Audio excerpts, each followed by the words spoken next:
Well, you look like you need to take a load off. Well, ain't this a rare treat? Welcome to MojoPlays, and simply surviving the Wild West isn't half as creepy as these areas in Red Dead Redemption 2 that you could stumble upon, oftentimes completely by accident. You hungry, huh? I got food. I got food inside. Come along. Before we continue, be sure to subscribe to our channel and ring the bell to get notified about our latest videos. UFO Cult House. If you happen to be traveling northeast of Heartland Overflow, you might have happened upon a pretty unassuming and decaying house, but the true terror hides within. Once inside, the room is littered with bodies lying long dead in rows of beds with an altar at the head of the room. On the altar, among other ritualistic items, you'll find a sermon scrawled on a piece of paper referencing gods among the stars and their belief their god is coming to take them with him to the promised realm. It's likely the cult believed an alien ship was going to take them to another world and ritualistically ended their own lives believing it would allow them to ascend to the promised realm. Even stranger, if you return to the cabin at 2 a.m. as referenced in the note, a UFO craft will descend on the cabin. I want to believe. I want to believe. Man Bear Pig Lab. Up near the Van Horn trading post, it would seem that someone has been trading in a lot more than animal pelts. Inside a large boarded up 2-story house, which you can enter through a 2nd-story window, you'll discover man-made horrors beyond all comprehension. Inside, amongst numerous other medical instruments and body parts stored in jars, is a hideous Frankenstein creation strung up on the wall. Using parts of a bear, a boar, an eagle, and numerous other creatures, whoever the mad scientist was clearly had a vision in mind. We just don't know fully what it was. Honestly, just thank God he didn't find a way to bring his creation to life. And we should probably leave before we get added to the list of creatures. Pleasance. Despite its name, there is nothing pleasant about Pleasance. Despite having only just been founded, the entire town is abandoned and a massive graveyard within the town points to all the residents having been murdered in one gruesome way or another. All the buildings, homes, and windows are boarded up, and most are painted with the words sinners, ill with sin, and reference a plague that seems to have taken over the town. Stranger still is just outside the town, an enormous dead snake can be found in a tree, although its connection to the town has never been confirmed. While many players believe the town was founded by Satanists that worship the snake, which also explains why their church is the only one without a cross, and the local Christian communities murdered the residents, this has yet to be confirmed. The Rhodes Gunsmith's Basement. Mister, why did you leave me here? You gotta get me out, please. Shops within Red Dead Redemption 2 tend to offer more than just goods and services, and this is especially true for the gunsmith shop in Rhodes. After a particular trip to the gunsmith for supplies, you might hear someone calling you from the basement of the shop. Peering inside, you'll find a young man dressed in a sailor suit begging for the player's help, claiming the gunsmith kidnapped him.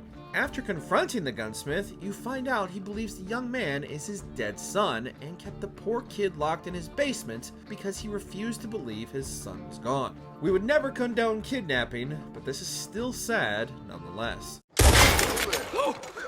Oh, thank you. That sick son of a bitch kidnapped me, made me pretend to be his son. I owe you for this, mister. Bulger Glade. Considering the Civil War had only concluded a few years earlier, there were still some areas that were destroyed by the many battles fought during the war, and one of these you can stumble across is Bulger Glade. Located east of Braithwaite Manor, the site still carries the scars of its many battles with numerous trenches and cannons left scattered and abandoned. The site itself is unnerving as it is, but if you happen to visit the battlefield at night while it's raining, you can hear the desperate ghostly calls of the many soldiers who lost their lives in a losing battle while their commander abandoned them to save himself. All due respect, sir. The Major was quite insistent. The weather's tempestuous. This rain isn't letting up. They need reinforcements to defend their position. Attacking is quite out of the question. It would be pointless, sir. Sonny's Cabin. North of Saint Denis, you might happen across a cabin with a friendly fellow lounging on his porch named Sonny. He's an odd but overly friendly guy who claims to want nothing more than a friend. Do not, I repeat, do not under any circumstances, take him up on his invitation to join him inside. You hungry, huh? I got food. I got food inside. Come along. If you ignore the obvious warning signs and join him inside his cabin, Sonny will immediately knock you out. Only slightly regaining consciousness, Sonny taunts the player for resisting, and after the sounds of belts being undone, it's heavily implied Sonny did things to the player before dumping them in the woods. Oh my lord. It's up to you on how to deal with Sonny after this, but we all know what should be done. The Nightfolk Swamp. What's the commotion? You a loon or something? This night folk country. Night folk. I can look after myself. Okay. Swamps are naturally creepy on their own, with all the mosquitoes and alligators, and oh yeah, the vengeful occultists hiding within the fog and trees. Traveling at night through the swamp, you might have had an unfortunate encounter with a group of supernaturally strong, fast, and eerily silent people covered in markings attacking from the trees. You'll know the group is nearby by their calling cards, bodies hanging or strung up on trees in the area. You'll also be forced to confront the group head-on if you accept a mission from a stranger asking for help ridding the area of the murderous cult. We were actively trying to avoid these people, not travel into their home turf. No thanks, we choose life. Oh,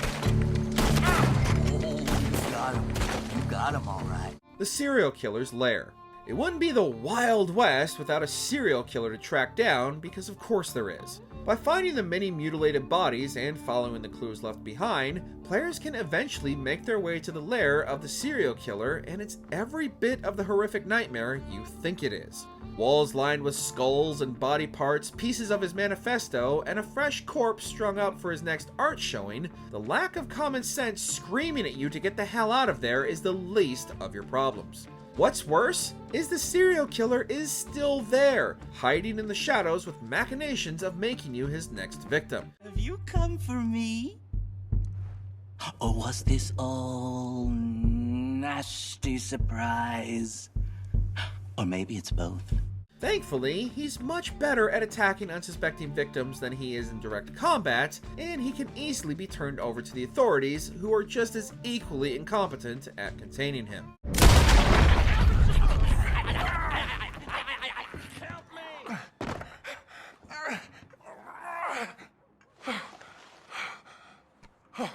Oh, thank you. The Braithwaites Outhouse. The Braithwaites are already immediately unlikable, but the discovery of their dark secret makes them downright despicable.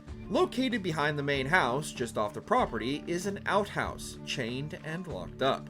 Peeking inside, you'll find a disfigured girl ranting and raving and spouting all manner of obscenities. Gertrude Braithwaite, the daughter of Catherine Braithwaite, developed mental issues as she got older, and instead of getting her help, the Braithwaites locked her in a hut out of the public eye to not embarrass the family.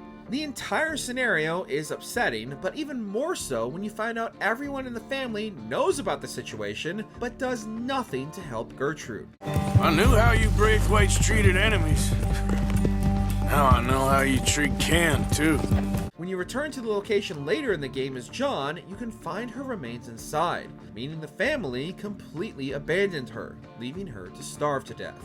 The Aberdeen Farm.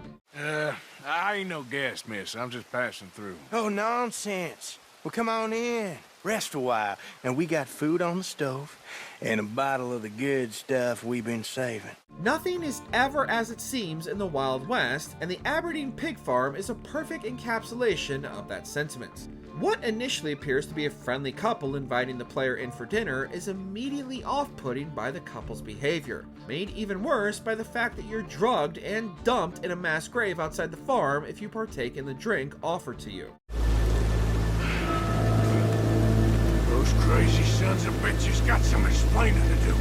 By investigating the house afterwards, you can discover the couple isn't a couple at all, and are in fact brother and sister, and murdered their overbearing mother, probably feeding her to the pigs. The couple then lure unsuspecting travelers into their home and rob them, and likely worse, so honestly, you're doing a public service by returning to the house and ridding the world of these two.